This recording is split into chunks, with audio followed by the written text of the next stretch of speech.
Presentamos 24 horas al día. Noticias en 24 horas al día, lo ve en la gráfica, una jornada helada, 11 grados en la capital, pronosticados apenas 14 para este día miércoles. El primer día de julio comienzan a salir los memes con Julio Iglesias y comenzamos este informativo con información policial. Operaban desde la cárcel y en familia. Se trata de una peligrosa banda dedicada a las encerronas que fue desarticulada y que tenían en su historial ya múltiples crímenes. Sofía Carrizo con el reporte policial de esta jornada. Sofía, ¿cómo te va? Muy buenas tardes. Clara Andrés, ¿qué tal? ¿Cómo están? Muy buenas tardes. Una banda criminal que se le asocia al menos 10 delitos de encerrona, principalmente en la comuna de Maipú, pero como también en comunas aledañas, por ejemplo, Pudahuel, pero siempre concentrándose en la zona poniente de la región metropolitana. Ojo con esto, porque esta organización tenía dos brazos, uno gerencial, así lo mencionaba el Ministerio Público, y el otro operativo. Hablemos justamente del operativo. El grupo de esta organización había miembros que se dedicaban derechamente al robo de vehículos particulares y como también de camiones que transportaban mercancía. Esto se concretaba bajo la modalidad tanto de encerronas como también de los denominados turbazos y también portonazos. ¿Qué es lo que hay que mencionar de esta banda criminal que estaba compuesta entre adultos pero también adolescentes? Y estos últimos eran bastante violentos, los que apuntaba justamente el Ministerio Público. Una banda que yo les comentaba se dedicaba al robo de vehículos, tanto camiones particulares, los cuales se vendían o comercializaban de distintas formas. Primero, algunos los comercializaban completo, con la carrocería intacta, pero cuando eran sustraídos lo dejaban en un punto estratégico de la banda donde conocía para que descansaran, con el fin de que en caso de que se activara algún tipo de GPS o dispositivo no llegaran directamente a la banda. Y lo otro también lo comercializaban bajo la reducción de las especies de este automóvil que distribuían ahí mismo en la comuna de Maipú, en ferias libres o incluso también en redes sociales. Hay que mencionar, Andrés, que esta banda es compuesta por todos chilenos y que tenía distintos vínculos porque eran de la misma zona, del mismo sector de la población Europa. Tenían vínculos vecinales, vínculos familiares y como también de amistad. Y cuando hablo de vínculos familiares, ojo con esto que también puntualizaba el Ministerio Público, que uno de los líderes operativos de esta banda, un hombre de aproximadamente 37 años, era padre de otro miembro también de esta misma organización, un adolescente de 17. Es decir, ambos robaban juntos, ambos se coordinaban. ¿De qué forma operaban? Decía la policía. Primero se distribuían, un grupo de aproximadamente 6 a 5 sujetos abordaba a la víctima, al conductor, ya sea de camión o de vehículo particular. Otra persona manejaba el auto en el cual se trasladaba la banda y otra persona estaba dedicada a conducir el vehículo que sustraían.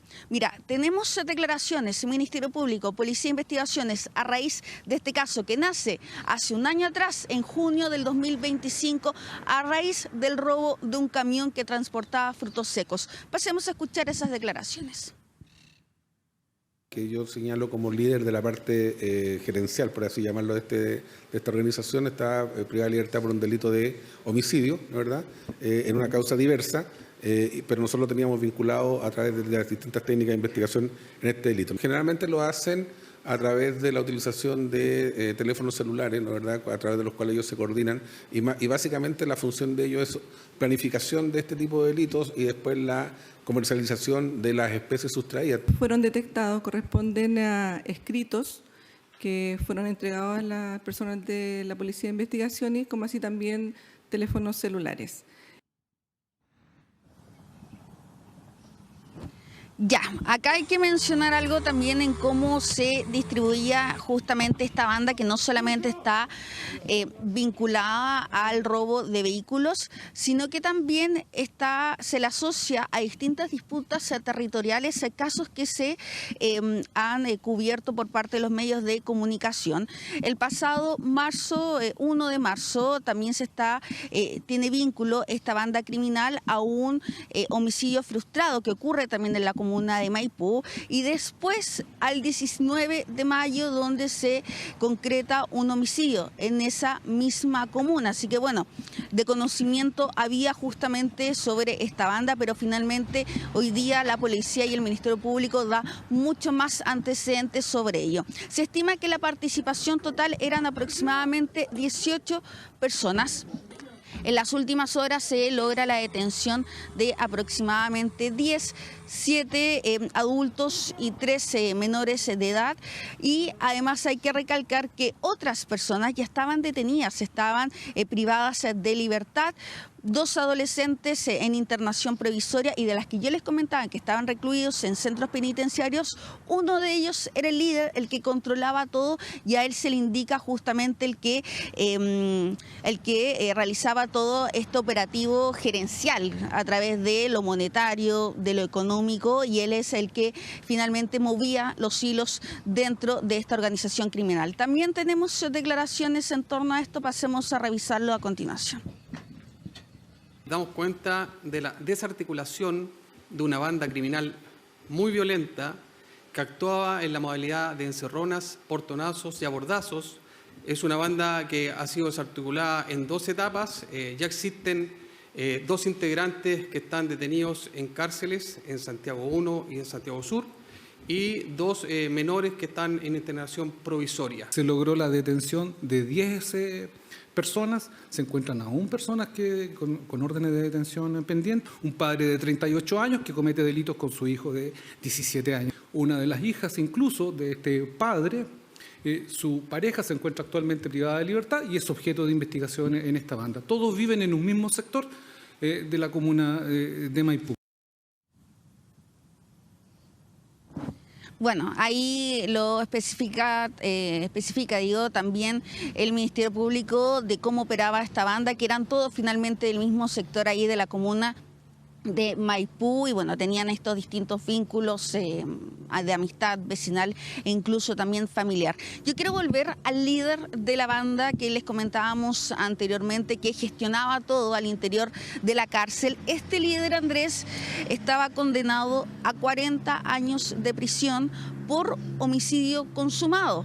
Pese a eso, pese a la condena grave que él mantiene, estaba gestando todo desde al interior de Santiago 1, a través de los celulares. Él movía los hilos, incluso también de lo que dice y lo que puntualiza la autoridad en esto, que a raíz de lo que se ganaba con la comercialización de estos vehículos, él tenía cuentas corrientes que tenía incluso anotado en papel. Así que ahí se iba ordenando en torno a lo que iban ganando poco a poco en torno a dinero. Preguntábamos más o menos cuánto era lo que se había obtenido a raíz de estos delitos. Decían que todo estaba bajo investigación, pero da cuenta de la situación también, que es lo relevante en torno a enfrentar estas bandas criminales cuando se está operando también al interior de los recintos penales. Lo otro también, ¿cómo se llega ahí? Nos decían que se comenzó a realizar esta indagatoria y también con las distintas técnicas investigativas, escuchas telefónicas, también dispositivos, y finalmente apuntan que todo se estaba organizando y coordinando al interior de Santiago 1, que no solamente le daba las directrices al brazo operacional afuera para el robo de vehículos y como también de camiones para después comercializarlos, sino que también el mismo líder de esta banda, condenado a 40 años, era también quien comercializaba a través de redes sociales los vehículos, ya sea por piezas o como también completos. Bueno, se dispusieron o en realidad se solicitaron las máximas cautelares a los adultos, a los menores también se les instruyó o en realidad se decretó la internación provisoria a propósito de los delitos, pero bueno, grave situación, peligrosa banda que operaba principalmente ahí en el sector poniente, vinculado a los robos de vehículos de camiones bajo las modalidades de las encerronas. Carrizo con el reporte policial de la jornada. Muy buenas tardes. Y nos movemos hasta la comuna de Peñalolén, donde la municipalidad justamente de ese lugar inició la primera etapa del plan contra rayados de las Barras Bravas, iniciativa que busca eliminar los murales y recuperar el espacio público de la comuna. Pamela Araya, con esta iniciativa de verdad notable. ¿Cómo te va, Pamela? Hola Andrés, muy buenas tardes. Sí, porque muy distinto es tener un mural artístico en una pared que pueda embellecer el lugar, pero algo totalmente distinto es tener estos rayados, grafitis que son hechos principalmente, y acá cita el alcalde, por las Barras Bravas, porque hemos visto nosotros una cantidad de incivilidades, delitos en todo el eje de Avenida Grecia, y lo que señalaba la autoridad era que esto está directamente relacionado con, por ejemplo, celebraciones asociadas a los hinchas de Colo-Colo, porque acá, al menos la información que se tiene, es que está el grupo más grande de hinchas de este club deportivo acá en la región metropolitana. Entonces, cada vez que ellos hacen algún tipo de celebración, además se toman los muros, y ahí, claro, están las imágenes de todos los desórdenes, de cómo se toman la calle, pero además del trabajo que iniciaron hoy temprano en la municipalidad de Peñalolén, también en compañía de carabineros y autoridades de gobierno. La idea es recuperar el espacio público, no es solo que se vea feo, es más allá de eso, es que son focos finalmente de delitos, de situaciones complejas, son puntos donde incluso celebran. ¿Cómo será que nosotros pudimos presenciar el Colegio Mariano Egaña, un gran colegio que está ahí en Delta con Avenida Grecia? Estaba todo rayado, todas las paredes con diferentes murales, pero asociados, digo, a Colo-Colo. Lo cierto es que esto además hace, les decía yo, que se congreguen distintas personas y puede derivar incluso en hechos delictuales. No va a ser la primera etapa, o tú lo decías, es la primera etapa, pero se va a seguir trabajando en esto, y esto va acompañado también con medidas de seguridad, como presencia de funcionarios municipales, también de carabineros, porque claro, van a pintar una fachada, van a pintar un muro, y después a los 2 días puede que lleguen a repintarlo de nuevo. Vamos a escuchar lo que dijeron las autoridades respecto de este trabajo. Yo insisto, estos gallos cuando tienen estos murales los utilizan después para lanzamiento de fuegos artificiales, para control territorial, para generar miedo, y eso es inaceptable. Ya me han amenazado de muerte en 2 ocasiones y nosotros vamos a seguir firmes. ¿Por qué? Porque creemos que lo más importante es la seguridad de todos los vecinos y vecinas. Lo más trascendental es entregar sensación de seguridad a la población, mantener un copamiento territorial y, sobre todo, realizar la presencia del Estado en el terreno. Sí, no solo fueron pintados estos murales, sino también en la misma avenida, en la misma Grecia, las veredas, incluso los postes del alumbrado público también fueron pintados por los funcionarios municipales contratados para poder hacer este trabajo. Le preguntamos a algunos vecinos, algunos, claro, prefieren no hablar porque igual el lugar es complejo, digamos, pero algunas sí, fueron 2 vecinas que nos dijeron lo importante que es, dicen, para ellas, para los vecinos, poder tener finalmente estos muros pintados, que se borren este tipo de grafitis, podríamos decir lienzos de cemento, que finalmente son los que ponen ahí los hinchas de estos clubes deportivos. Gente viene a puro botar basura o viene a hacer maldad, y aquí hay un colegio y aquí hay niños chicos. Entonces la población tiene que estar bonita. Bonito porque se veía re feo Peñalolén, pero ojalá lo conserven los jóvenes. Los jóvenes los que son hacen rayados. Claro, ahí nos decía, bonito, decía la señora, que se veía re feo, que además mientras se vea mejor también da una sensación de estar en un lugar más amable, Andrés, porque claro, la idea es poder vivir en un lugar no solo tranquilo, sino que también se dé una sensación de seguridad, y por eso esto va acompañado, les decía yo, que es la presencia policial, de funcionarios de seguridad municipal, y se suma a otras iniciativas que se han hecho también, como por ejemplo los murales participativos que están ahí en Avenida Grecia. También había varios muros que estaban feos, horribles, entonces se hizo un trabajo con los vecinos y ahora también ese lugar es mucho más agradable, con murales artísticos, con diferentes temáticas, y que lo que hacen es acompañar también el día a día de todos aquellos que toman el metro, y la idea es hacer lo mismo también en el eje de Avenida Grecia. Sí, claro, parece un cliché a esta altura, pero esta es la primera etapa para recuperar, como bien tú lo decías, Pame, los espacios públicos, claro, pintar, recuperar, embellecer, por lo menos desde lo visual, un primer paso para tomar el control desde parte del Estado, obviamente, de estos espacios. Muchas gracias, Pame, por el reporte desde la comuna de Peñalolén. Muy buenas tardes. 13 horas con 15 minutos, nos vamos a la primera pausa con 11 grados en la capital, lo decíamos, pronosticados 14 para esta jornada, una jornada helada. Esta es la 1 de julio, séptimo mes del año. Pausa y volvemos. Ya volvemos con 24 horas al día.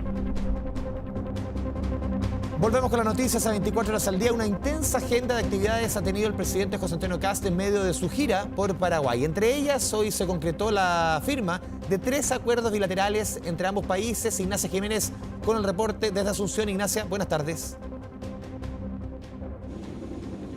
¿Cómo están? Muy buenas tardes. Se finaliza la gira de José Antonio Kast por Paraguay, una completa agenda que partió esta mañana con la entrega de una ofrenda floral y la reunión privada con el presidente de este país, Santiago Peña, en el Palacio Presidencial de Paraguay. Una reunión donde los mandatarios firmaron también 3 acuerdos bilaterales y que terminó con una declaración conjunta donde el tema económico fue el centro de las declaraciones del presidente de la República, que además de hablar de la intención de poder progresar en un intercambio económico por Paraguay, se refirió a la situación local, lo que ha ocurrido en Chile durante las últimas jornadas con las cifras del desempleo y el IMASEC. Una declaración conjunta donde el presidente de Paraguay también destacó la importancia de fortalecer la relación entre ambos países, pensando en la construcción del corredor bioceánico que busca conectar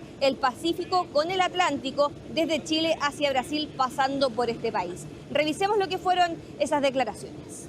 Chile hoy día pasa por un momento complejo en temas de IMASEC. Hemos conocido recién cifras que, claro, prenden más de una luz de alerta. Y también ayer conocimos cifras de desempleo muy altas que vienen ya de largo tiempo, pero que tenemos que revertir. Por eso la firma de estos acuerdos son una luz de esperanza. Ese corredor al cual todavía le faltan unos puentes son los puentes para generar más trabajo. También se abre un capítulo muy importante donde hemos encontrado enormes coincidencias. Estoy convencido de que vamos a avanzar rápidamente en una agenda común, en la integración económica, en el intercambio cultural y en acercar nuestros pueblos. Hoy nosotros nos estamos aventurando que nuestra conexión al Atlántico quede de espaldas, no porque le daremos la espalda, sino porque uniremos el Atlántico con el Pacífico. El corredor bioceánico, pronto a culminarse, nos acerca todavía más a los puertos de Chile en el norte para poder a partir de ahí aventurarnos hacia el Asia. Durante esta jornada, el presidente chileno también estuvo en una sesión especial plenaria del Congreso de Paraguay, que se hizo de manera exclusiva para que el presidente se dirigiera a todos los presentes en este salón, diputados y senadores del Paraguay, pero también una delegación del Parlamento chileno que acompañó al mandatario durante este viaje. El mandatario aprovechó la instancia para referirse a un tema que está también en la discusión legislativa en en nuestro país el Plan de Reconstrucción Nacional o la llamada mega reforma. Hizo un guiño asegurando que en Chile también se está discutiendo sobre los cambios impositivos, los cambios en los impuestos que se cobran en el país. Revisemos lo que fue ese momento que se dio en el salón plenario del Congreso paraguayo. Que no es fácil muchas veces decir queremos ordenar la casa, queremos dar muchos beneficios, pero nos encontramos con esta disyuntiva, si aumentamos impuestos o bajamos impuestos. Y en eso ustedes han sido un ejemplo a nivel regional de cómo, optimizando el uso de los recursos, han logrado generar una baja muy importante en la pobreza. El mandatario finalizó su visita con un almuerzo privado junto al presidente de Paraguay. En unos minutos más va a tomar el avión rumbo a Uruguay, donde va a tener también un encuentro bilateral esta tarde con el presidente de ese país, Yamandu Orsi, donde también se busca tratar temas de seguridad y economía, que ha sido el foco que ha tenido, al menos en la primera parte de esta gira. Vamos a estar con Claudia Rojas en un ratito más desde Uruguay para llevarles también ahí los detalles de lo que van a ser estas reuniones, una agenda que yo les decía bastante completa del mandatario en esta gira de 4 días por 2 países del continente. Seguiremos muy atentos con las visitas a la República Oriental del Uruguay del presidente Kast. Gracias, Nacha. Y nos movemos al sur del país, a la Araucanía. Un conductor de una camioneta, lo vemos en la imagen, realizó peligrosas maniobras que terminaron con 2 domicilios y un automóvil dañado. Vecinos se enfrentaron a palos con el chofer, quien logró ser detenido tras los incidentes. Fernando Reyes, editor de la Red de Araucanía, allá en TVN en el sur, nos informa más. Fernando, ¿cómo te va? Buenas tardes. Sí, Andrés, efectivamente, muy buenas tardes. Lo cierto es que lo vivido ayer en la villa Los Jardines de Labranza, al lado de una multicancha, fue verdaderamente increíble. Los vecinos contaron que todo comenzó luego de una discusión que tuvieron el conductor de esta camioneta que usted está apreciando en imágenes, que intentó embestir en numerosas oportunidades a este joven que con un palo las emprendió en numerosas oportunidades también, logrando escapar de milagro, generándose ahí toda una conmoción vecinal que muy pronto llegó a viralizarse a través de los vecinos que captaron estos registros y que fueron, como decimos, viralizados por Emergencias Labranza, que mostró lo que había ocurrido precisamente en el pasaje Cala, en donde el conductor de esta camioneta, al intentar embestir a este joven que se intentaba defender con un palo, también pasó a chocar a un vehículo, a un automóvil que se encontraba estacionado ahí, y también a un par de viviendas que resultaron con daños en sus cercos, en sus portones.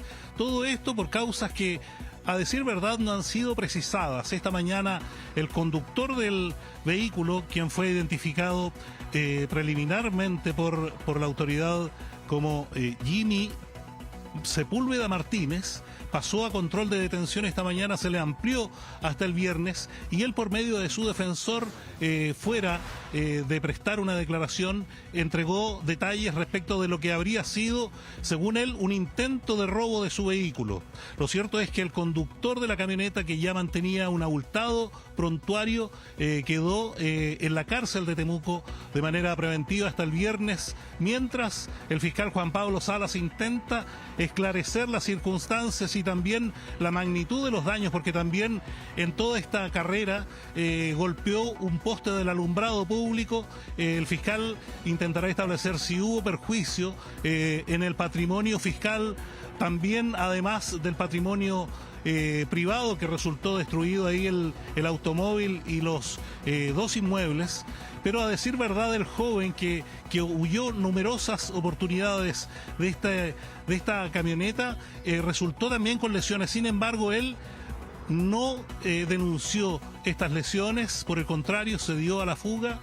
Será una situación que evidentemente será parte de la investigación que establezca el fiscal Juan Pablo Salas. Lo cierto es que esta mañana pasó a control de detención y quedó ampliada la detención hasta el día viernes al mediodía, cuando el fiscal intente formalizarle cargos por los delitos inicialmente de amenazas de muerte que habría proferido el conductor de esta camioneta, y también los daños evidentemente que se registraron registraron ahí en el pasaje Cala, en la Villa Jardines de Labranza. Vamos a escuchar declaraciones de una de las vecinas que logró apreciar ayer a eso de las 14 horas todo este incidente que de suerte no terminó con víctimas fatales.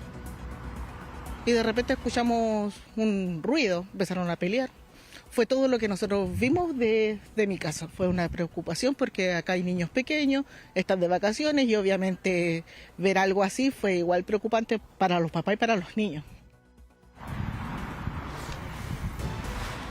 Y claro, porque a esa hora, en medio de las vacaciones de invierno, todos los niños se encuentran en sus hogares en torno a esta multicancha que de suerte no tenía pequeños jugando cuando se produjo todo este rodeo macabro que intentó en numerosas oportunidades pasar por sobre este joven que se intentaba defender con este bate, con este palo, ahí en la Villa Jardines de Labranza. Carabineros acudió al lugar, logró detener a solo segundos de ocurrido todo este hecho al conductor de la camioneta. Vamos a escuchar parte de las declaraciones captadas precisamente tras este incidente ahí en la localidad de Labranza. Ante eso, Carabineros llega, fiscaliza a quien se encontraba al lado de esta camioneta, que mantenía las llaves, por lo cual se vinculó que podría ser el propietario y conductor de la misma, y ese instante, de forma inmediata, es indicado por la víctima como quien conducía, quien habría ocasionado diversos daños y también quien habría amenazado a esta de muerte, chocándole tanto su vehículo como el portón de su inmueble y de otro inmueble cercano. Claro, Jimmy Sepúlveda Martínez, el conductor de la camioneta que usted está apreciando en pantalla, quedó con detención preventiva hasta el día viernes, ingresado a la cárcel pública de Temuco, mientras la Fiscalía sigue desarrollando diligencias frente a esta situación que, como decimos, en cuestión de segundos se viralizó acá en la zona y generó la evidente conmoción de los vecinos del pasaje Cala, ahí en la Villa Jardines de la localidad de Labranza, aquí en la ciudad de Temuco. Obviamente nosotros estaremos dando cuenta de todos los detalles que sigan apareciendo mediante la Fiscalía desarrolla esta investigación que surge tras este incidente registrado ayer al mediodía ahí en la localidad de Labranza. Obviamente en cualquier minuto estaremos ampliando la información. Andrés, adelante usted allá en Santiago. Seguiremos conectados. Fernando Reyes, muchas gracias por la información desde la Araucanía. Nos vamos a mantener justamente en esta zona del país, en esta región, porque árboles caídos, caminos cortados y 19.000 clientes sin luz dejan fuertes vientos y heladas en la zona lacustre de la Araucanía. La zona se mantiene con alerta temprana preventiva. Ricardo Campos nos cuenta más desde el Sur Roca. ¿Cómo está el viento? Porque hace un rato casi no podíamos hablar. Sí, ¿qué tal? ¿Cómo les va a todos? Muy buenas tardes. Parece la costa de la Araucanía, ¿no? Pero la diferencia la hace el volcán. Giremos un poquito la cámara, René Garcés. Fíjense la mezcla de las olas. Es el lago Villarrica. Ahí el volcán da cuenta de que estamos en esta zona hermosa, pero con unas ráfagas de viento que han generado esto que ha llamado muchísimo la atención. El viento golpea los micrófonos de 24 horas a esta hora de la tarde y además mueve los cuerpos de las personas que están en la zona, en la costanera de Villarrica. Se hace difícil a ratos caminar. Amigos, estamos en vivo para 24 horas. ¿Cómo les va? Hola, buenas. Bien. No estoy exagerando, ¿no? Se hace difícil caminar a veces. Se hace muy difícil caminar. Pero rico, así que bueno, es la época de invierno, en estos lugares es normal este viento, así que, pero bien disfrutando este fin de semana con mis hijos. ¿De vacaciones? De vacaciones. Gracias. Muchas gracias. Que les vaya bien. Muchos se han visto sorprendidos, no son los primeros con los que conversamos, pero fíjense cómo luce el lago Villarrica, ¿no? Con un oleaje que, si bien ha pasado antes, no es habitual en la zona lacustre de la Araucanía.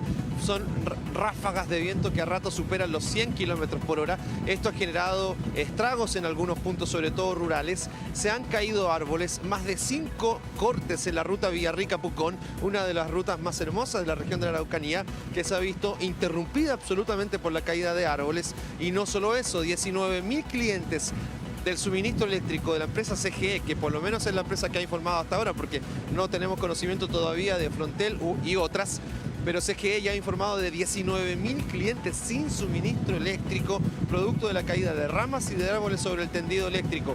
Esto ha dificultado enormemente tanto el tránsito vehicular y peatonal, como también la afectación directa a la ciudadanía en las casas, ¿no? En el quehacer diario, producto de esta situación. Señora, mira, René, giremos la cámara un poquitito.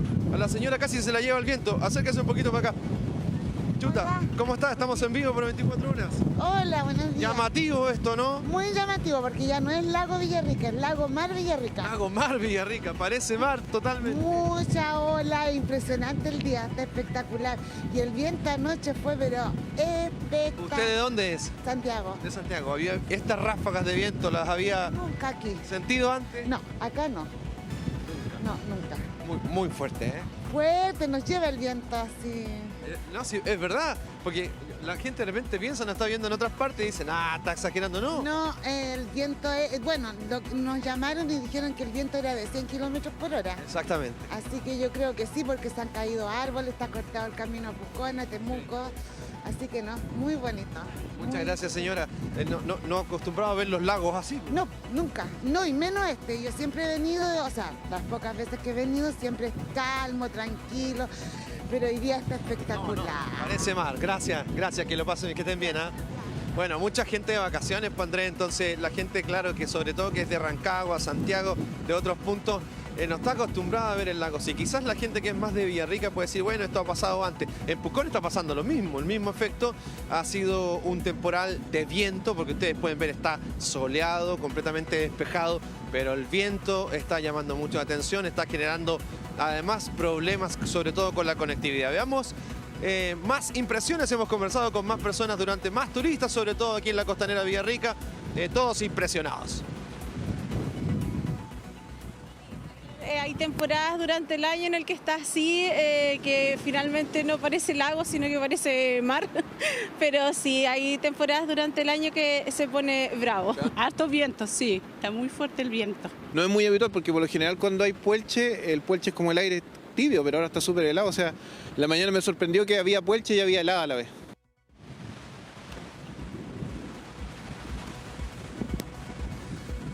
Seguimos revisando la imagen absolutamente en vivo a esta hora de la tarde. Ustedes vean ahí las impresiones y la imagen ahora es en la cámara de René Garcés. No sé si se logra apreciar el muelle, mira, porque está todo tapado por el agua. Pero ahí hay un muellecito donde siempre la gente se tomaba foto, un punto turístico. Esto está pasando en vivo. Es imagen absolutamente en vivo desde la zona lacustre de la Araucanía, comuna de Villarrica, lago Villarrica, que más parece mar hasta ahora, muy similar a la costa de nuestro país. Pero la diferencia la están haciendo las montañas claramente y también el enorme volcán Villarrica.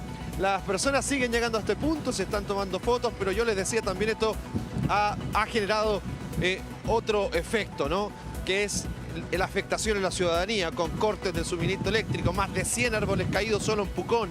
Corte de ruta, ruta Villarrica-Pucón, segunda faja también para quienes se ubiquen, que es otro punto un poquito más arriba hacia el volcán. También ese camino está afectado producto de los árboles que han caído. Se han derribado árboles e incluso sobre los vehículos. De milagro, un caballero que iba conduciendo un auto en la ruta Villarrica-Pucón no salió herido producto de la caída de un árbol completo que de raíz cayó producto de las fuertes ráfagas de viento. Esto lo que hace finalmente es dar cuenta de lo que nosotros estamos informando, que lo que estamos diciendo está pasando, es así, es una realidad. Son muy fuertes las ráfagas que de pronto hacen que las ramas caigan sobre el tendido eléctrico y también sobre los autos. Veamos lo que dice Senapred, porque se ha decretado ya alerta amarilla, 19.000 personas sin luz, familias, clientes, por lo menos de CGE. Veamos lo que ha dicho Senapred durante los últimos minutos.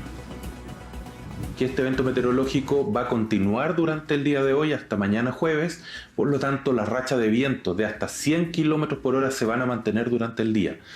Por lo mismo hacemos un llamado a mantenernos informados, como siempre, de las condiciones meteorológicas, los canales oficiales, evitar salir al exterior o realizar actividades al aire libre en presencia de estos vientos, también evitar estar cerca de árboles que puedan caer y la posibilidad también que afecten al tendido eléctrico y que nos puedan poner en riesgo. Escuchando justamente, Ricardo, escuchando las recomendaciones de la Senapred, claro, aquí lo que vemos en imagen son personas haciendo, en una zona turística, haciendo prácticamente turismo meteorológico, climático, como usted le quiera llamar, pero personas que se acercan a una zona donde justamente el llamado a la autoridad es a no hacer lo que hacen esos niños, los adultos responsables, obviamente, de acercarse, el viento, el peligro, porque no debe ser muy distinto el peligro, por ejemplo, a lo que ocurre en el mar con este fuerte oleaje. Sí, claro, pero lo que ocurre, Andrés, es que todas estas personas, o la gran mayoría de ellas, son turistas, entonces no se han conectado. Y ojo que acá, por lo menos en el centro y en otros puntos, no hay luz porque han caído árboles sobre el tendido eléctrico. Entonces la gente no ha podido ver las recomendaciones de las autoridades. Mira, ahí se están corriendo. Cuidado, señora. Está muy fuerte. Entonces se están corriendo de a poco, pero no han podido ni escuchar ni ver las recomendaciones de Senapred. Claro. Vamos a correr un poquito. La imagen un poco elocuente. Yo creo que no es necesaria una recomendación de la autoridad. Sí. Sí, también, pues también. Pero bueno, la mayoría son turistas y están de paseo por esta zona que es muy linda. Además, fíjate, allá están en la playa, hay un poquito más seguros, ¿no? Pero claro, la recomendación para todos, si es que a alguien le ha llegado la luz en esta zona y nos está viendo a través de 24 horas, no salir y no exponerse al exterior porque puede caer un árbol, cualquier cosa que está muy, muy peligroso. Ricardo Campos, desde la zona lacustre de la región de la Araucanía, a tomar los recaudos. Muchas gracias por el completo informe. Muy buenas tardes. Volvemos a la capital y seguimos con información policial. En Quinta Normal se desarrolló el desalojo de un terreno donde llegaron a vivir más de 60 personas. El operativo dejó 2 detenidos. Retomamos el contacto junto a la periodista Sofía Carrizo. Sofía, buenas tardes. Claro, Andrés, nos vamos a la comuna de Quinta Normal, en la intersección de Nueva Andrés Bello con Carlos Saje. Es muy cerquita del Parque de la Familia, también muy cercano a la autopista Costanera Norte, donde se concentra este operativo de desalojo. Esto a raíz de una orden judicial. Por lo mismo, Carabineros hace ingreso a primera hora de esta mañana a un terreno particular que estaba siendo ocupada por personas ajenas a él. De acuerdo a lo que pudimos recopilar durante la mañana, todo ese terreno, que era bastante grande, pertenecía o estaba presente en realidad hace muchos años atrás una empresa de fundición de acero, la cual después de mucho tiempo se movió de ese lugar. El terreno quedó vacío, pero seguía siendo de una persona en particular. ¿Qué pasó? Que con el paso de los años, poco a poco comenzó gente a instalarse, a pernoctar en ese terreno, incluso gente que había sido desalojada de un campamento que estaba ubicado al frente. Esas mismas personas aprovecharon del terreno que estaba vacío para instalarse. De acuerdo a lo que dijeron desde Carabineros, se estima que hasta 60 personas habitaron en ese lugar, terreno que fue dividido en lotes, 10 lotes aproximadamente, y que intervino desde ya hace varias semanas atrás, meses, la misma municipalidad para desocupar ese espacio, entregándole a las personas distintos beneficios, entre ellos subsidios. Personas que tomaron y se retiraron del lugar. Sin embargo, hubo otras personas que se les ofreció, se les dijo que postularan a estos subsidios, pero no pudieron postular debido a que ya tenían una propiedad inscrita. Bueno, a raíz de todo eso se hizo esta intervención durante esta jornada ahí en la comuna de Quinta Normal. Se percataron que no estaba la totalidad de las personas, algunos ya se habían ido, pero hubo 2 personas que se resistieron y que también contaban con antecedentes previos. Tenemos declaraciones por parte de Carabineros, también en la municipalidad. Pasemos a revisarlo a continuación. Procedimos a dar cumplimiento a un mandato emanado por la Corte Suprema que ratificaba la desocupación de un terreno que estaba ocupado ilegalmente desde el año 2022. Se logró establecer también la presencia de 2 individuos que estaban participando en esta ocupación, que mantenían órdenes de aprehensión vigentes. En algún momento este terreno llegó a contar con 60 o 70 o incluso más personas. No todas las personas contaban con algún tipo de vulnerabilidad, incluso algunos de ellos contaban con otra vivienda. Tener bueno, y en eso estamos también, un proyecto de revitalización de todo este lugar en Quinta Normal, precisamente para poder recuperarlo, porque es un lugar donde no solamente se habían tomado terreno, sino que también funcionan lamentablemente algunas actividades comerciales ilícitas, como por ejemplo el tratamiento irregular de plástico. Claro, ahí la misma alcaldesa aseveraba en un punto que es un sector que han buscado en estos últimos años, ir revitalizándolo, ¿no? Para cambiarle la cara, pese a que ha sido bastante complejo en torno a las tomas irregulares. Ya se habían realizado intervenciones previas, pero en este caso se realizó este desalojo a este terreno que estaba desocupado y que era particular. Bueno, a raíz de esto mismo se le entrega nuevamente al dueño para que lleven los arreglos correspondientes y evitar nuevamente ser tomado por personas ajenas. Bueno, desde la comuna de Quinta Normal nos vamos a trasladar a Lo Prado, a un homicidio que lamentablemente se registra durante las últimas horas, ¿no? En ese lugar, frente a una barbería. La víctima, en este caso, es una adolescente de aproximadamente 17 años. ¿Qué es lo que pasa? Bueno, la víctima estaba justamente en ese sector complicado, de acuerdo a lo que pudimos recopilar en Lo Prado. Estaba acompañado de su pareja, y fue en ese momento cuando aparece el victimario, aparentemente el dueño de la barbería, y comienza a dispararle en reiteradas ocasiones. Andaba transitando en un vehículo, le dispara y de ahí arranca. La víctima, esta adolescente de 17 años, es trasladado al SAR más cercano, pero pese a toda la ayuda médica, se realizaron maniobras de reanimación, él muere producto de estas heridas.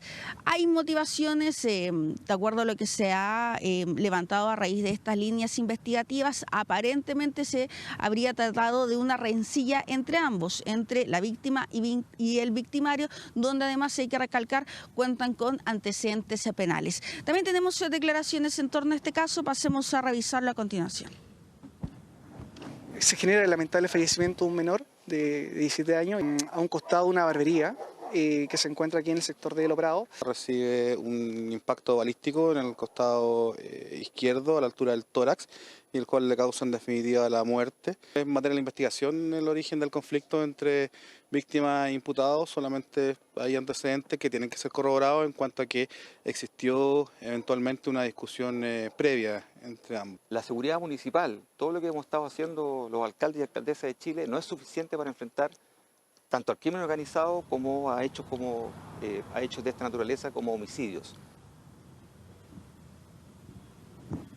Quedó a cargo de esta investigación la Fiscalía ECO, el equipo contra el crimen organizado y homicidios del Ministerio Público, al igual que la policía. Y también hay que recalcar algo: lamentablemente no es un hecho de estas características el único que ha ocurrido en este último tiempo en esa zona de la comuna de Lo Prado, sino que también hace 2 semanas atrás se registra otro homicidio en contra de una persona extranjera. Bueno, caso que se está investigando, lamentablemente ocurre, y la víctima es una adolescente de 17 años. Desde la comuna de Lo Prado nos vamos hacia más al norte de la región metropolitana, a Conchalí, donde lamentablemente también las víctimas de este caso son adultos mayores.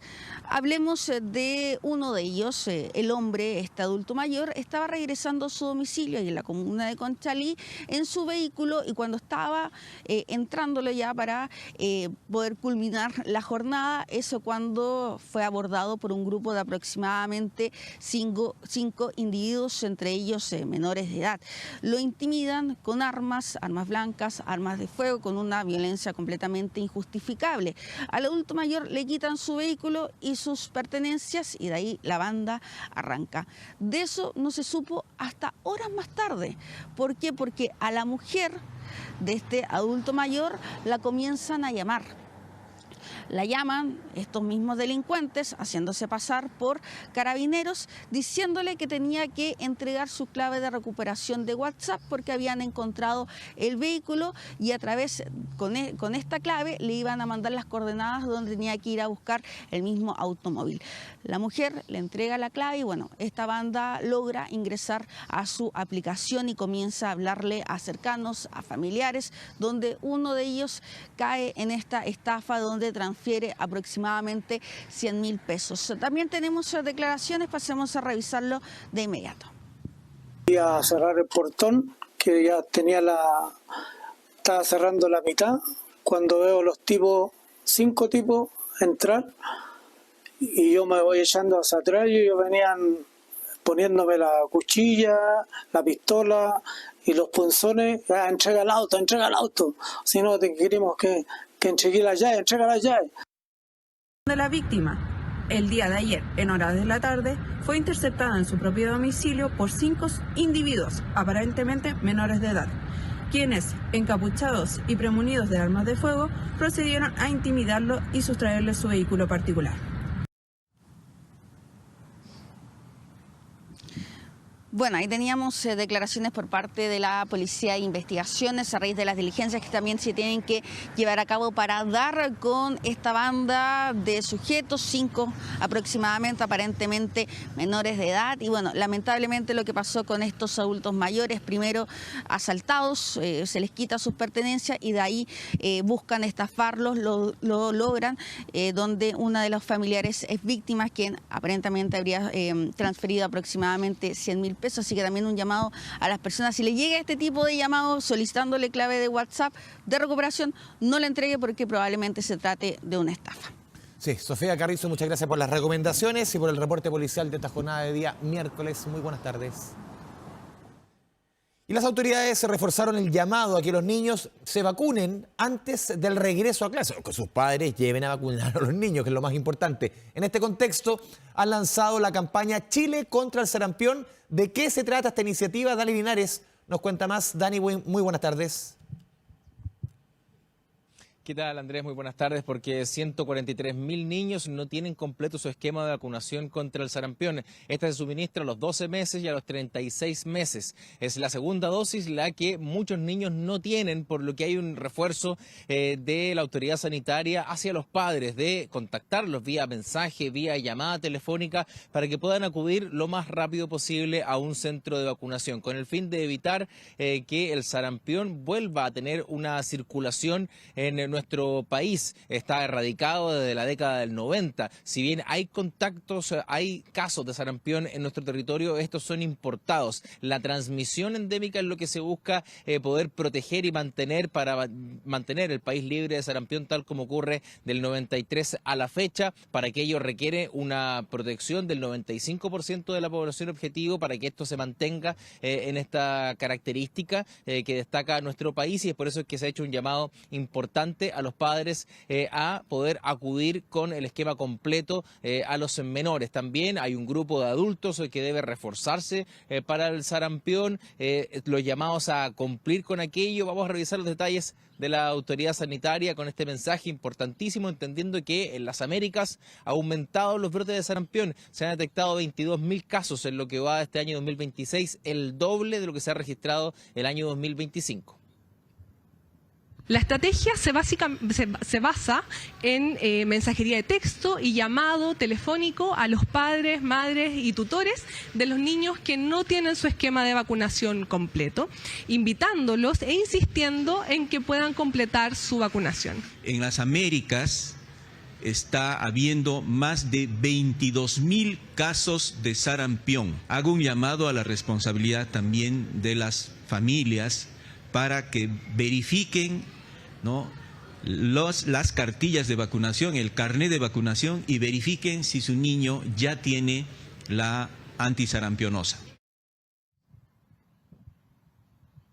Y en lo estrictamente estacional, estamos en medio de la campaña de vacunación de invierno, donde se busca proteger a los niños y la población, también objetivo de las enfermedades respiratorias y de no tener síntomas graves. El llamado aquí es a los padres, porque los menores de 5 años son los que van más atrás en torno a la vacunación de influenza y otros derivados de estas enfermedades respiratorias del invierno. Así que aprovechar este tiempo previo al retorno a clases, que es para muchos colegios es la próxima semana, para que puedan acudir a los diferentes puntos extramurales que están puestos por parte de la autoridad sanitaria aquí en la región metropolitana. Suma más de 300, particularmente hoy, tanto la subsecretaria como la Seremi visitaron uno de los más concurridos de la región metropolitana, que está al interior de un centro comercial en la populosa comuna de La Florida, y que atiende de lunes a domingo, de 10 a 19 horas prácticamente, al igual que el horario del centro comercial, así que pueden acudir ahí para poder completar este esquema y protegerse de cara a la mayor circulación,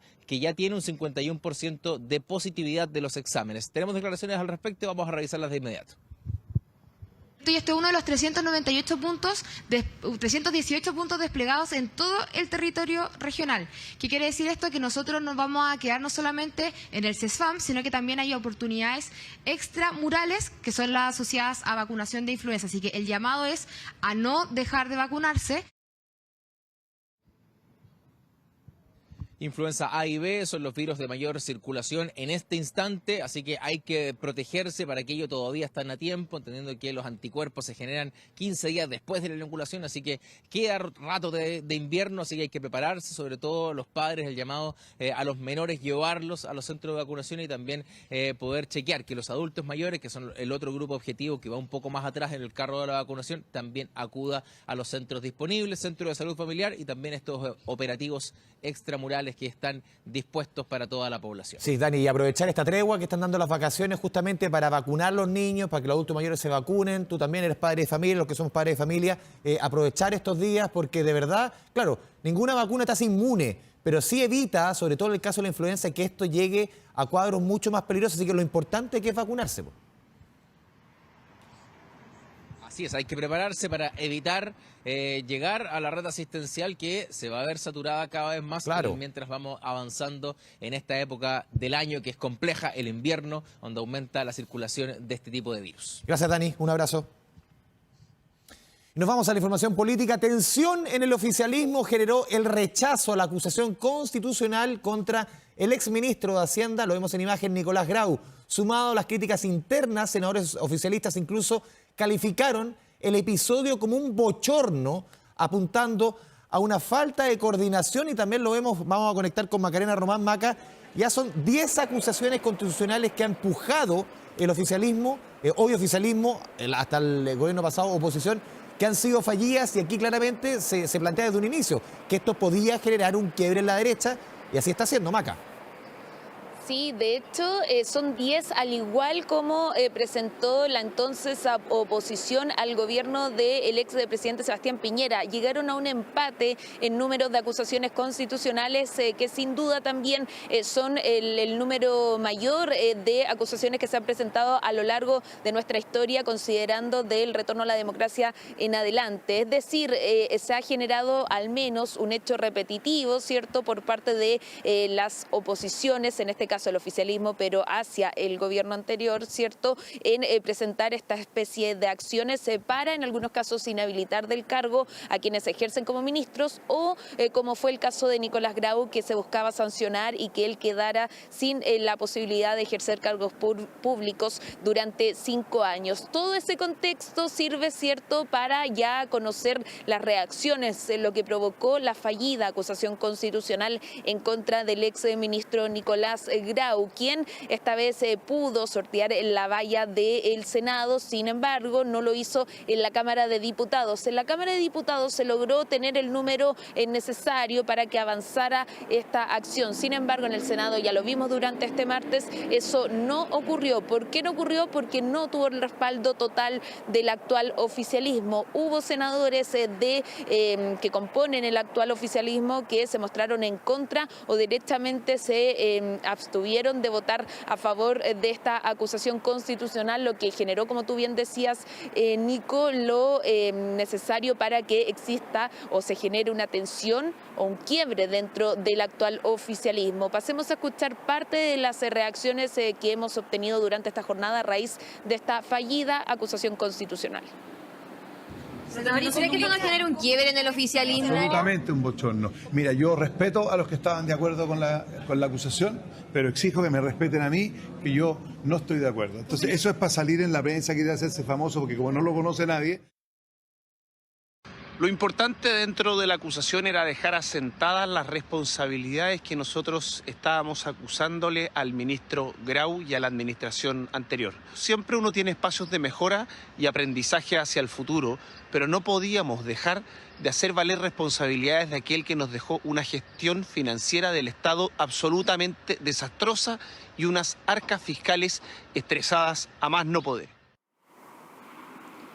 Aprendizajes que dice el jefe de bancada del Partido Republicano, el diputado Benjamín Moreno, se toman, ¿cierto? Y van a analizar a raíz de esta fallida acusación constitucional. Algo que se distancia de lo que esbozan algunos integrantes del Partido Republicano, que directamente han culpado a quienes votaron en contra de esta acusación. Lo mismo ha hecho el Partido Nacional Libertario a través del presidente de este partido, Johannes Kaiser. Aseguran que acá no hay ninguna especie de mea culpa, lo que hay es responsabilidad de integrantes en específico de Chile Vamos que votaron en contra de este libelo y que hicieron que finalmente se cayera esta acción. Dicen que era necesario presentar esta acción en contra del exministro Nicolás Grau por su manejo en las arcas fiscales, por el desempeño y porque según ellos, desde el Partido Nacional Libertario, insisten en este punto, hubo una falta a la Constitución, cuestión que al menos se diferencia de los expertos que fueron a exponer en cada una de las sesiones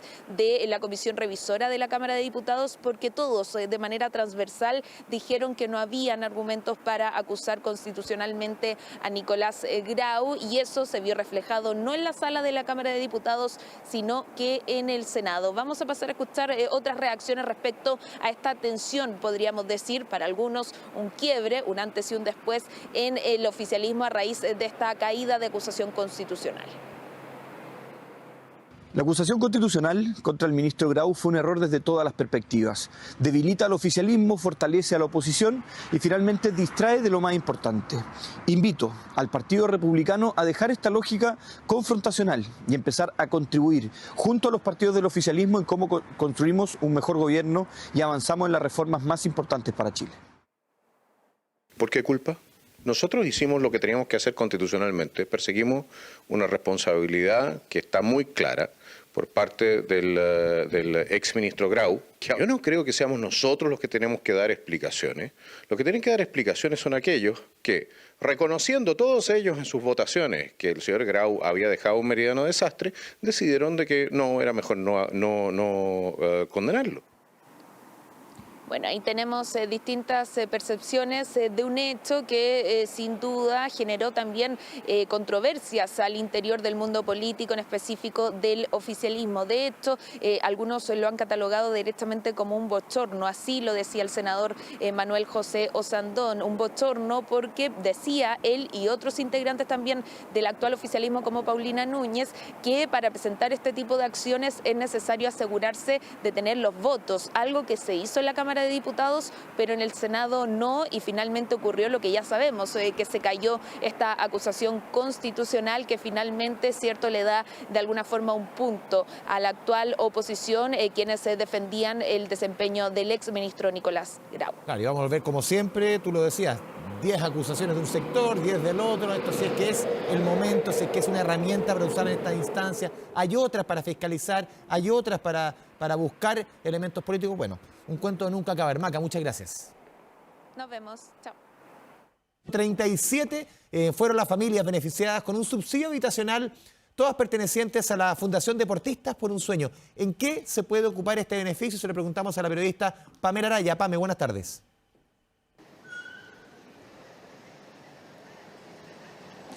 Hola, muy buenas tardes. En total fueron 37 las familias que recibieron estos subsidios habitacionales. Son familias que tienen niños con patologías catastróficas muy complejas e incluso enfermedades terminales. Todos ellos son apoyados desde distintos puntos de vista por la Fundación Deportistas para un Sueño. Y hace 10 años que están haciendo un trabajo con el Ministerio de Vivienda para poder entregar estas asignaciones directas. El escenario es difícil desde el punto de vista emocional, por supuesto, pero también económico, y de aquello habló la directora de la Fundación Deportistas por un Sueño. Escuchemos lo que dijo. Uno puede tener un muy buen sueldo, pero el tener un niño con una enfermedad que es degenerativa terminal te transforma completo. El poder hoy en día decir que ellos van a poder tener su casa propia, que no van a tener que estar pagando ni dividendos ni arriendo, para ellos, entiendo, es un alivio a su carga mensual y a las preocupaciones que llevan día a día. Es una opción de que no se tengan que preocupar por eso y puedan darle más tiempo a las otras necesidades que son tan importantes como las médicas. Los subsidios que reciben son el DS49 y el DS52. ¿Y en qué pueden ocuparlo? Eso lo explicó la subsecretaria de Vivienda. Puede ser una opción de arriendo, una opción de compra, una opción de construcción. Ahí va a depender de cada caso, pero como dijo también el delegado, es una asignación directa, entonces no pasan por la línea regular de generar un comité de vivienda para poder esperar los 11 años que normalmente se espera, sino que es una asignación a las familias directa. Las familias estaban muy agradecidas y nosotros hablamos con la mamá de Montserrat Sarmiento. Ella recibió un trasplante de corazón hace 2 años, pero la mamá nos decía que murió hace 2 semanas. Quería entregar su testimonio porque de alguna manera dice que el tener su casa propia es el legado que le dejó su hija. También hablamos con otra mamá, también con una guaguita con diferentes patologías, y vamos a escuchar sus testimonios. Es tener una preocupación menos, es ante las penas y el dolor que uno sufre día a día con el cuidado de nuestros hijos, un alivio a una carga muy importante, porque muchos de los papás que estamos esperando vivienda somos papás que somos emprendedores. Como chileno, como persona, lo veo como muy difícil hoy en día, pero gracias a la Fundación, gracias a la tía Sandra por darnos esta oportunidad, sobre todo a mí como mamá soltera, que tengo a mi familia detrás, que me sacaba la mugre para poder conseguirlo. Bueno, y en este marco el ministro de Vivienda anunció que se van a habilitar diferentes casas de acogidas para mujeres. Escuchamos sus palabras. El hogar de acogida para mamás con niños asociado a la Fundación ya está en trabajo, está muy cerca de acá. Es un edificio que encontramos que está abandonado, que era del Servio, va a tener 10 departamentos para recibir a las mamás cuando lleguen, antes de tener subsidio de arriendo, ya en tener su casa propia de regiones, y también va a servir para mamás que están en una condición crítica en sus hogares por situaciones de violencia. Y para cerrar, comentarles que desde el año 2016 en total se han entregado más de 300 subsidios habitacionales a familias que tienen situaciones muy difíciles y que son acompañadas por la Fundación Deportistas por un Sueño. Buena noticia, Pamela Araya, muchas gracias por el reporte, muy buenas tardes. Ya volvemos con 24 horas al día. Volvemos con las noticias. En el Teatro Municipal esta mañana se presentó de manera oficial una edición conmemorativa de la tarjeta VIP, inspirada en el concurso Santiago en 100 palabras. Lindo concurso, se los recomiendo. Las autoridades e instituciones aliadas se reunieron en el lugar para lanzar al público este diseño que celebra los 25 años de certamen. Se trata de una edición especial y limitada de 10.000 tarjetas VIP inspiradas en los 25 años, lo decíamos, del Santiago en 100 palabras. Los ejemplares conmemorativos se pusieron a la venta a partir de hoy en las boleterías seleccionadas de las líneas 1, 2, 4, 4A y 5 del metro. Al anuncio asistieron, lo vimos en la imagen, el ministro de las Culturas, Francisco Undurraga, el gobernador de la región metropolitana, Claudio Rego, y el director del Transporte Público Metropolitano, Eduardo Castro, además de representantes de BHP y Fundación Plagio, de la mano de la coordinadora general Soledad Camponovo. Las autoridades confirmaron que la premiación se realizará de forma histórica el próximo 8 de julio en la sala principal del Teatro Municipal de Santiago. En primer lugar, agradecer a la Fundación Plagio por mantener viva esta idea, potenciarla. No son solamente 50.000 cuentos, son 50.000 personas que se atrevieron a escribir un cuento. Para nosotros es importante este acto conmemorativo a través de una tarjeta que será recordada por siempre. Los invitamos a todos a adquirirla, a tenerla, porque son 10.000 ejemplares.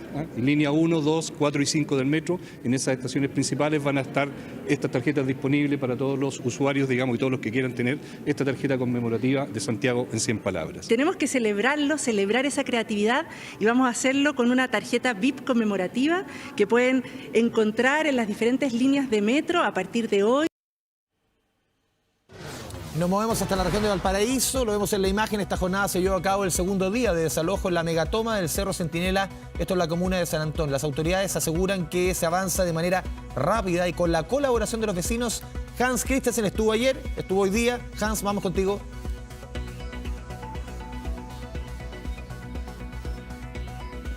Hola, ¿qué tal? ¿Cómo están? Muy buenas tardes. Sí, claro, ya esta es la segunda jornada de esta primera fase de la segunda etapa del desalojo en la denominada megatoma en el Cerro Centinela. Sabemos, uno de los lugares que concentraba y que concentra aún probablemente uno de los problemas más visibles en cuanto a la falta de vivienda, pero también sabemos, y eso no hay que dejarlo de lado, personas que se han aprovechado, cerca de 1000 techos que han sido denominados y contabilizados no solo por autoridades, sino que también por los mismos pobladores, que se tratarían de segundas viviendas de inescrupulosos que quisieron hacer suyo parte entonces de ese sector en la comuna de San Antonio. Ahora bien, sabemos que este primer proceso que nosotros le dábamos cuenta ayer, probablemente muchísimo más vistoso que lo que ha sido esta segunda jornada, contempla poco más de 5 hectáreas a ser desalojadas y posteriormente demolidas también. La idea era ir avanzando de alguna forma en poco más de 1 hectárea diaria, pero de acuerdo a lo que ya se nos ha señalado, se ha avanzado mucho más rápido de lo que se tenía pensado y ya a este momento hay 4,5 hectáreas que han sido entonces restituidas de 5,4. Aún así, sabemos este trabajo se va a extender hasta la jornada del día viernes. El delegado lo decía ayer en sus declaraciones. Si es que logramos lograr el objetivo antes, aún así se va a utilizar el plazo de 5 días, por ejemplo, para darle un poquito más de margen a las familias que necesiten más tiempo para poder irse, sobre todo los que tenían menores de edad viviendo con ellos, para que tengan una holgura entonces en el marco de este proceso. Tenemos declaraciones, escuchemos. Esto es un llamado también a la seguridad de las personas que habitan estos sitios, ¿ya? ¿Cuál es la idea? De que la institución salvaguarde primero las vidas de las personas que se encuentran en precarias condiciones acá y también facilitar y proteger a quienes están trabajando en sus funciones públicas. Es un procedimiento dinámico, se va desarrollando de acuerdo a las horas. Ya empezamos muy temprano, desde las 7:30, y vamos a seguir monitoreando con drones, donde claramente se va viendo el avance que ha existido en este Cerro Centinela.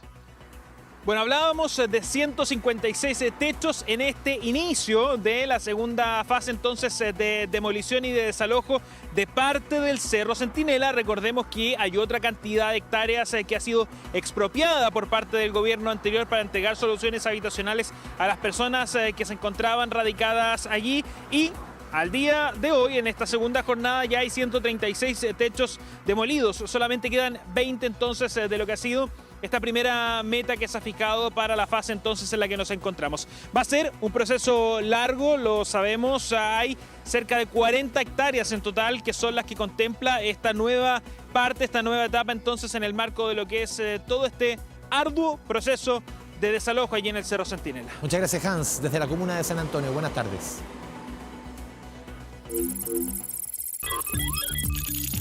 Ecosistema Enel. Ponga mucha atención con lo que viene. El avance de la electromovilidad llega con fuerza, sobre todo a las regiones. Cada día más ciudades han aumentado su flota de transporte público eléctrico.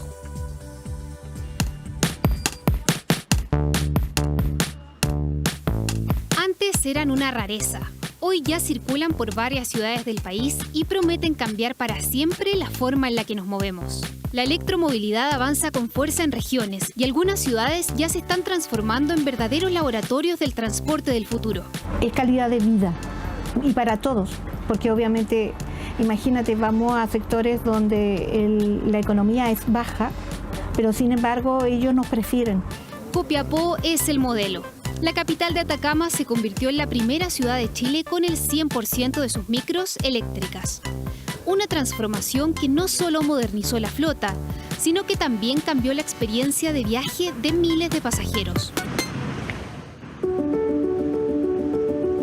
Subí con otra compañera de acá de la Teletón. Yo dije, ¿cómo lo vamos a hacer? ¿Cómo me subo? El caballero se bajó, sacó la rampa, yo me subí. Yo dije, ya después si yo vengo sola, alguna cosa, como le digo que pare, había un botón al lado.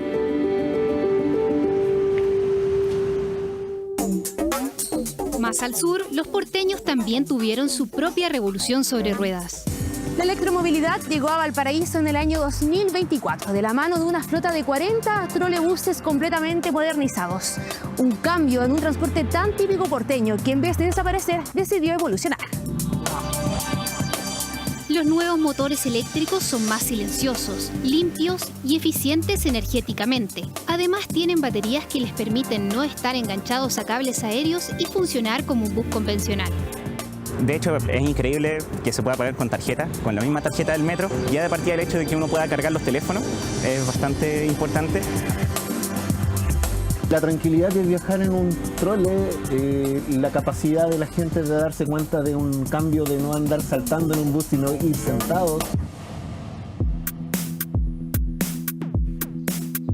En general, el transporte público ha crecido de la mano de la infraestructura de los electroterminales y lo mismo estamos replicando en regiones. En Ovalle justamente se inaugura, por ejemplo, en este trimestre los 41 buses eléctricos con un electroterminal del mayor estándar. Apostamos a una electrificación del transporte público al año 2040.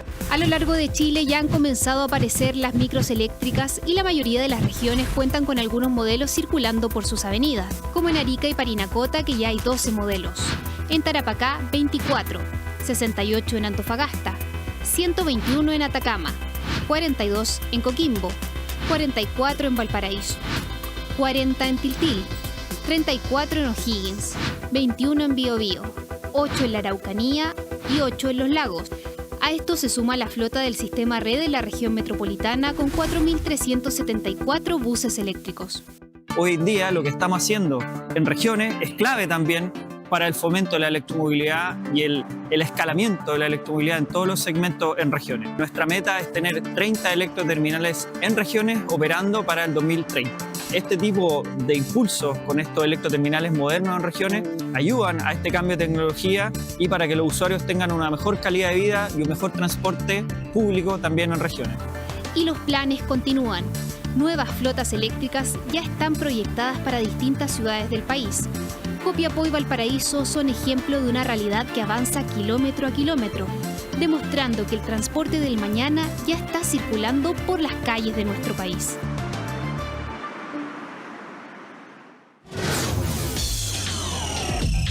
Tu bolsillo. 2 de la tarde ya con 31 minutos. Vamos a hablar de economía aquí en 24 horas al día. Ayer comentábamos las malas noticias, las malas cifras del empleo, 9,4%. La última cifra de desocupación, el nivel más alto en 5 años. Y hoy el Banco Central, ayer fue el INE, hoy el Banco Central entregó números respecto al crecimiento económico de nuestro país en el mes de mayo y lamentablemente las informaciones son duras porque llevamos 5 meses consecutivos con nuestra economía con números rojos. Eso no se veía hace 17 años en Chile, que los primeros 5 meses del año estuviesen con números negativos y ya se maneja el concepto de recesión técnica. Estamos a puertas de una recesión técnica. Para ello se necesitan 2 trimestres, 6 meses consecutivos de crecimientos negativos. Ya llevamos 5. Estamos muy cerquita de un concepto técnico, claro, que marca el momento de nuestra economía. Vamos con la primera gráfica que hemos preparado. 8:30 de la mañana, hoy día el Banco Central entrega las cifras de crecimiento, caída de 0,9% para el quinto mes del año, menos 0,9%. La expectativa era aún peor, era estar en un 1,5% de caída. Esa es la expectativa del mercado. Fue un poquito menos malo, podríamos decirlo, de lo que esperaban los analistas. Y así conjugamos unos primeros 5 meses, entre enero y mayo, con un promedio al rojo de 0,7% para nuestra economía. Pero revisemos un poco lo que ha sido el derrotero este 2026. Lo decíamos, quinto mes consecutivo al rojo. Enero, menos 0,9%. Febrero, menos 0,3%. Marzo, menos 0,2%. Abril, quizás el punto más bajo, 1,2% de caída. 0,9% para el mes de mayo. Y el mes de junio, dicen los analistas, o será 0 o algo negativo. Es por eso que se abre la discusión respecto al escenario de recesión técnica para nuestro país. Vamos con la tercera gráfica porque este quinto mes consecutivo de números al rojo, 5 primeros meses del año, esto no ocurría hace 17 años. Tenemos que remontarnos a la crisis subprime, una de las crisis internacionales más importantes en el ámbito financiero a nivel planetario, el 2019, que golpeó con fuerza a nuestra economía. Claro, nuestra economía estaba muy bien preparada, tenía muchos ahorros ya no están gran parte de sus ahorros. Chile pudo enfrentar ese escenario de buena manera por ese colchoncito que teníamos. Hoy, claro, el escenario es distinto al de hace 17 años, pero la economía lo está resintiendo en materia de crecimiento, lo está resintiendo en materia de empleo y Chile ya no tiene esos ahorros, quizás para echarle mano como tenía hace un tiempo atrás para enfrentar momentos de dificultad económica. Vamos con la siguiente gráfica que hemos preparado. ¿Cuáles fueron los sectores que más frenaron la economía durante el mes de mayo? Sobre todo la minería. Usted dirá, pero tenemos el precio del cobre, lo hemos comentado hace algunas semanas, con un precio récord. Sí, el cobre está arriba. El problema es que la producción está muy abajo. Estamos con un nivel de producción muy bajo y esto se remarcó en el mes de abril y también en mayo, que tuvimos una caída de 11,6% de la minería, sobre todo la baja producción de cobre, nuestra principal exportación no solamente minera, de nuestro país hacia el mundo. También la industria manufacturera cayó 1,7%. Color distinto, pero pierden vigor, pierden fuerza, tal como no lo habían hecho en meses anteriores, que crecían con mayor fuerza el comercio y los servicios. Ahora, apenitas con números azules, 0,8% el comercio, 1% los servicios. Pero, ¿qué está pasando en nuestra economía? ¿Qué dice el mercado respecto a estas cifras tan negativas, a estos 5 meses consecutivos de números al rojo? Se lo preguntamos al periodista Felipe Gallego. Felipe, ¿cómo te va? Buenas tardes.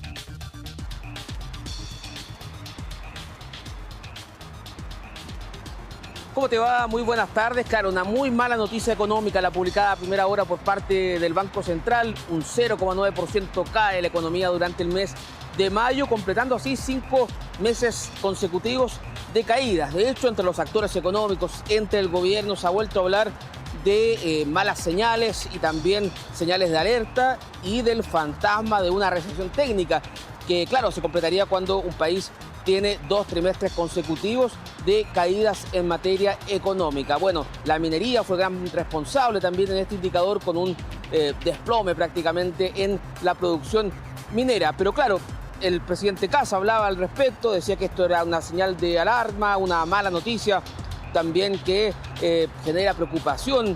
También hicieron un llamado justamente desde el gobierno a aprobar la mega reforma por el impulso que esto podría tener en el crecimiento. Habló también en la región del Biobío el ministro de Economía y Minería, Daniel Mas. Claro, tiene mucho que decir el ministro de esta cartera por el impacto que tuvo justamente la minería en esta cifra. Pasemos a revisar lo que dijo la autoridad consultada justamente por este Magro y Masek correspondiente al mes de mayo.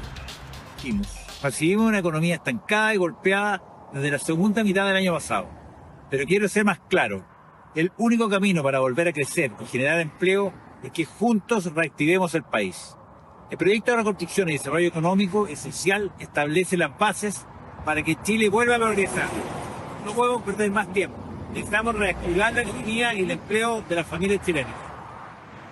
Y claro, como yo te decía, esto tiene un profundo impacto en la gente, porque cuando la economía no crece se generan menos puestos de trabajo, hay menos inversión por parte de las empresas, eso afecta también a las pymes y por supuesto el debate económico por estos días se instala respecto a la posibilidad de que Chile entre en una recesión técnica. Eso podría suceder si es que el próximo IMASEC que vamos a conocer en un mes más también es negativo. Sin embargo, es una posibilidad que ya instalan con fuerza los distintos expertos con los cuales tuvimos la oportunidad de conversar. Pasemos a revisar de inmediato esas declaraciones y el análisis de los especialistas respecto al momento económico.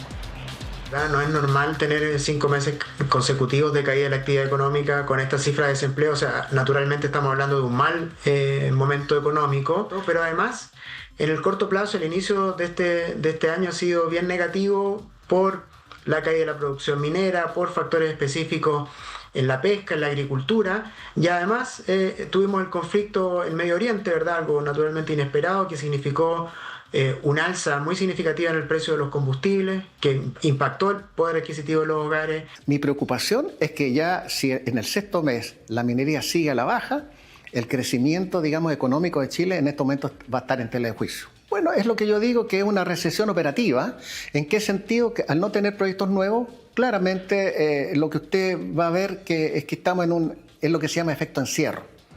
Ha subido con fuerza el dólar en esta jornada, cotizándose muy cerca de los 930 pesos tras este magro dato de IMASEC, una nueva caída en la economía que abre el debate sobre el fantasma de la recesión económica para Chile. Una discusión que se instala lamentablemente en nuestro país. Felipe, muchas gracias. Dejamos la economía, vamos con otros temas y esto tiene que ver con la meteorología. A pesar de la escasez de precipitaciones en lo que va del año, expertos pronosticaron un trimestre marcado por las altas precipitaciones y temperaturas más cálidas. Dani Linares nos cuenta los detalles. Dani, ¿cómo te va?